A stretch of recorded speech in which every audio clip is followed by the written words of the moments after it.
Hey guys, welcome back to my channel. आज मैं आप लोगों को बताने वाली हूँ ये classic red Indian traditional look.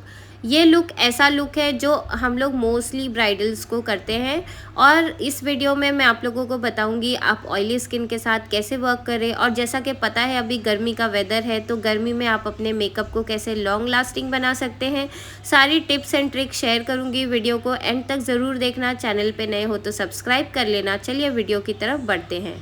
Guys, आप कोई भी मेकअप कर रहे हो, आपको सबसे पहले सीटीएम करना है। उसके बाद मैं यहाँ पे अप्लाई कर रही हूँ प्राइमर। मैंने जो यूज़ किया है वो है मैक का सिलिकॉन बेस प्राइमर।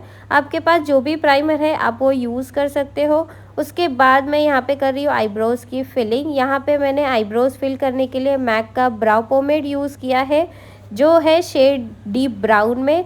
आप कोई भी डीप ब्राउन कलर का ब्राउ जेल या फिर आपके पास अगर ब्राउ पेंसिल है तो वो भी यूज़ कर सकते हो।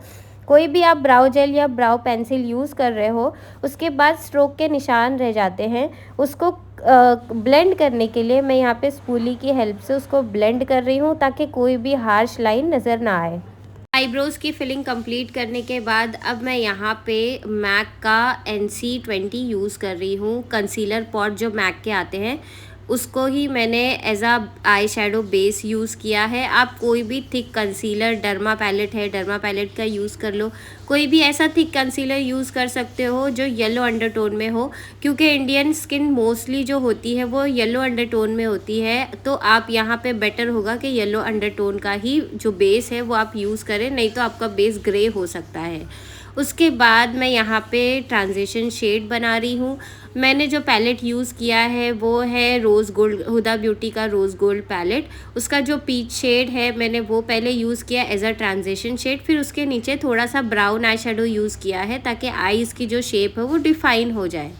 नेक्स्ट इनर कॉर्नर हाईलाइट करने के बाद मैं यहाँ पे मेटालिक आई शेडो यूज़ कर रही हूँ। ये मैक का हाइलाइटर है, उसको ही मैंने एज आ आई शेडो यूज़ किया है। ये बहुत अच्छा शेड है और एज आ हाइलाइटर भी ये बहुत अच्छा वर्क करता है, ऐसा आई शेडो भी बहुत अच्छा वर्क करता है। उसके बाद मैंने यहाँ पे ग्लिटर अप्लाई किया है। ग्लिटर जो मैंने अप्लाई किया है वो है ग्लिटर माफिया का। इनका इंस्टाग्राम पे आपको पेज दिख जाएगा, बहुत अच्छा ग्लिटर है और ये डायरेक्टली आप आईज़ पे अप्लाई कर सकते हो। ये लूज़ ग्लिटर नहीं है, ये प्रेस ग्लिटर है। नेक्स्ट मैं यहाँ पे आईलाइनर लगा रही हूँ। आईलाइनर लगा रहे हो ना, अगर आप पतला भी लाइनर लगा रहे हो तो आप आउटर कॉर्नर से स्टार्ट करो। आउटर कॉर्नर का जो आपका लाइन होना चाहिए वो थोड़ा सा थिक होना चाहिए और इनर कॉर्नर का जो लाइन है वो आपका पतला होना चाहिए। उसके बाद जो कॉर्नर का जो शेप है वो आप सबसे एंड में और सबसे आराम से दो, क्योंकि ये वो पार्ट होता है, अगर ये चीज़ आपकी ख़राब हो गई तो आपका लाइनर इतना परफेक्ट शेप में नज़र नहीं आएगा।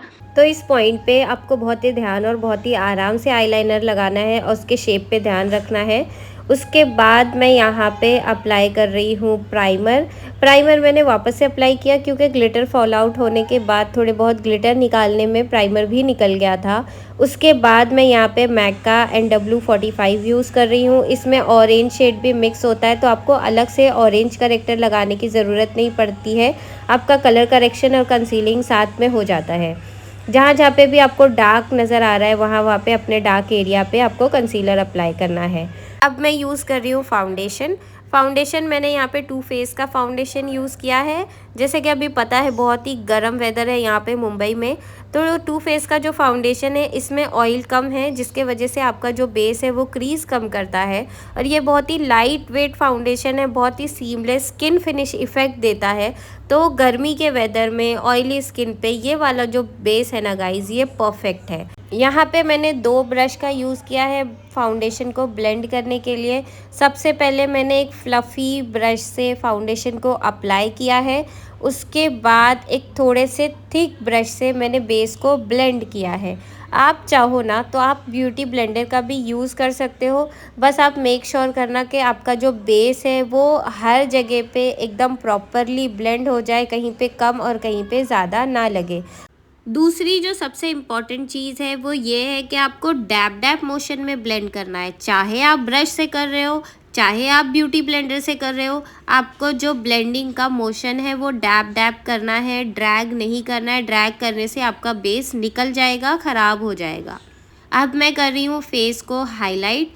फेस हाईलाइट करने के लिए मैं यहाँ पे शार्लेट टिलबरी का फाउंडेशन ही यूज़ कर रही हूँ, क्योंकि जो शार्लेट टिलबरी का बेस है वो काफ़ी थिक है और अच्छा खासा कवरेज देता है, तो मैंने उसको एज आ हाइलाइटर यूज़ किया है। आप चाहो तो आप किसी भी थिक कंसीलर का भी यूज़ कर सकते हो। फेस हाईलाइट करने के बाद अब मैं यहाँ पे ब्लेंडिंग कर रही हूँ। ब्लेंडिंग देख लो गाइस, जहाँ पे भी प्लेसमेंट है वहाँ पे ही आपका जो कंसीलर है वो ब्लेंड होना चाहिए। अगर आपने पूरे फेस पे स्प्रेड कर दिया तो आपका हाईलाइट करने का जो मतलब है वो नहीं रहेगा। आपका जो हाइलाइटर है वो भी फाउंडेशन बन के रह जाएगा।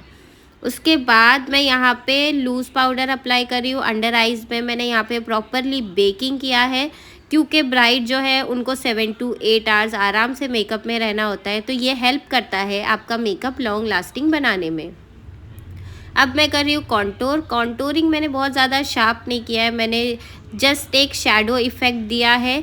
मैंने यहाँ पे डूई स्किन रखी है मेन, और आईज़ को न्यूड रखा है। लिप्स मैंने बोल्ड किया है ताकि जो मेरे मेकअप का फोकस हो वो सिर्फ और सिर्फ लिप्स पे हो। मेकअप का एक रूल है गाइस, अगर आप लिप्स डार्क कर रहे हो आपको आईज़ लाइट करनी है, अगर आप आईज़ डार्क कर रहे हो लिप्स लाइट रखना है। अब मैं यहाँ पे अप्लाई कर रही हूँ ब्लश। ब्लश मैंने पीछी पिंक कलर का लिया है। ये कलर हर स्किन टोन पे चला जाएगा। अगर आप फेयर स्किन पे यूज़ कर रहे हो तो भी अच्छा लगेगा, और अगर आप डस्की या मीडियम स्किन पे कर रहे हो उस पे भी ये वाला कलर बहुत अच्छे से चला जाता है। अब मैं यहाँ पे अप्लाई कर रही हूँ हाइलाइटर। हाइलाइटर मैंने मैक का हाइलाइटर यूज़ किया है। ये वही हाइलाइटर है जिसको मैंने as a eye shadow use किया था। आप देख सकते हो कितना अच्छा स्किन लाइक फिनिश देता है। ऐसे बहुत ज़्यादा चंकी और पाउडरी इफ़ेक्ट बिल्कुल भी नहीं देता। ये आपके स्किन में बहुत अच्छे से ब्लेंड हो जाता है और एक नेचुरल शाइन ऐड करता है। अगर आपको डूई मेकअप करना है ना, तो ये वाला जो हाइलाइटर है ये परफेक्ट है आपके डूई मेकअप के लिए। फेस हाईलाइट करने के साथ साथ आपको बॉडी हाईलाइट करना भी ज़रूरी है, तो ही ओवरऑल जो लुक है वो आपका अच्छा लगेगा। यहाँ पे न्यूड पेंसिल का मैं यूज़ कर रही हूँ। ये न्यूड पेंसिल है वेट एंड वाइल्ड की। उसके बाद मैं सेम आई शेडो पैलेट का यूज़ कर रही हूँ। रोज़ गोल्ड पैलेट का मैंने यूज़ किया था, और उसका ब्राउन शेड लेके मैं अंडर आइज़ पे भी उसको अप्लाई करके उसको ब्लेंड कर रही हूँ। जैसे आपको आई शेडो को क्रीज एरिया में ब्लेंड करना होता है, वैसे आपको अंडर आइज़ में भी ब्लेंड करना होता है। नेक्स्ट मैं अप्लाई कर रही हूँ मेबलिन का स्काई हाई मस्कारा। ये आपके लैशेज़ में अच्छी खासी वॉल्यूम ऐड करता है। आप बस ध्यान से नीचे के लैशेज़ पे और ऊपर के लैशेज़ पे अच्छे से अप्लाई करो। जब आप ऊपर के लैशेज़ पे अप्लाई कर रहे हो तो आप मेक श्योर करो कि आपके जो फॉल्स लैशेज़ हैं और जो आपके रियल लैशेज़ हैं वो दोनों मर्ज हो जाए, वो दोनों अलग अलग नज़र ना आए। और जब भी आप मस्कारा किसी और को अप्लाई करो तो उनको नीचे देखने बोलो। आप क्लाइंट को कर रहे हो, आप अपने फ्रेंड्स फैमिली में कर रहे हो, नीचे देखने बोलो। अगर आप डायरेक्टली आँख खोल के मस्कारा आँखों के पास लेके जाओगे तो वो झटके से आँख बंद कर सकते हो और उनके आँखों में मस्कारा लग सकता है। सो गाइज़, मेकअप मेरा ऑलमोस्ट कंप्लीट हो चुका है। अब मैं अप्लाई कर रही हूँ लिपस्टिक। यहाँ पे मैंने बताया था आपको पहले ही रेड शेड का मैं यूज़ करने वाली हूँ, तो मैंने एकदम डीप रेड शेड का यूज़ किया है। लिपस्टिक आप देख लो, मैं ब्रश से पहले अप्लाई कर रही हूँ। आपको ब्रश का यूज़ करना है, और एक कोई ऐसा ब्रश लो जो स्मॉल हो, फ्लैट ब्रश हो। उसकी हेल्प से आप लिप लाइन भी प्रॉपरली कर पाओगे और आपका लिपस्टिक एप्लीकेशन भी बहुत अच्छी तरीके से लगेगा। आपका जो लिप लाइन है वो यहाँ वहाँ बाहर नहीं जाएगा, और आपका जो लिपस्टिक है वो मेसी बिल्कुल भी नहीं होगा। आप देख सकते हो मैं कैसे अप्लाई कर रही हूँ। पहले मैं आउटलाइन कर रही हूँ, उसके बाद उसको फिल कर रही हूँ। इसी तरीके से आप बहुत ही ईजीली दूसरों को लिपस्टिक अप्लाई कर सकते हो। सो गाइज़, मेकअप मेरा हो चुका है कंप्लीट। अब मैं सारा कुछ सेट कर रही हूँ मैक के सेटिंग स्प्रे से। ये वाला सेटिंग स्प्रे बहुत अच्छा है, आपके फेस पे जितना भी पाउडर होता है ये सारा कुछ हटा देता है और एकदम एयर ब्रश टच देता है आपके मेकअप को। और आप देख सकते हो स्किन कितनी अच्छी, हेल्दी और ग्लोई लग रही है। जितने भी पाउडर्स लगाए थे हमने स्किन में वो सारा कुछ निकल चुका है। आप मुझे कमेंट करके बताना आपको ये लुक कैसा लगा। अगर आप अपने किसी भी इवेंट के लिए मुझे बुक करना चाहते हो तो आप मुझे इंस्टाग्राम पे डीएम कर सकते हो। आपको मेरे इंस्टाग्राम का लिंक डिस्क्रिप्शन बॉक्स में मिल जाएगा। फिर मिलूंगी अगली वीडियो के साथ, तब तक के लिए टेक केयर, बाय।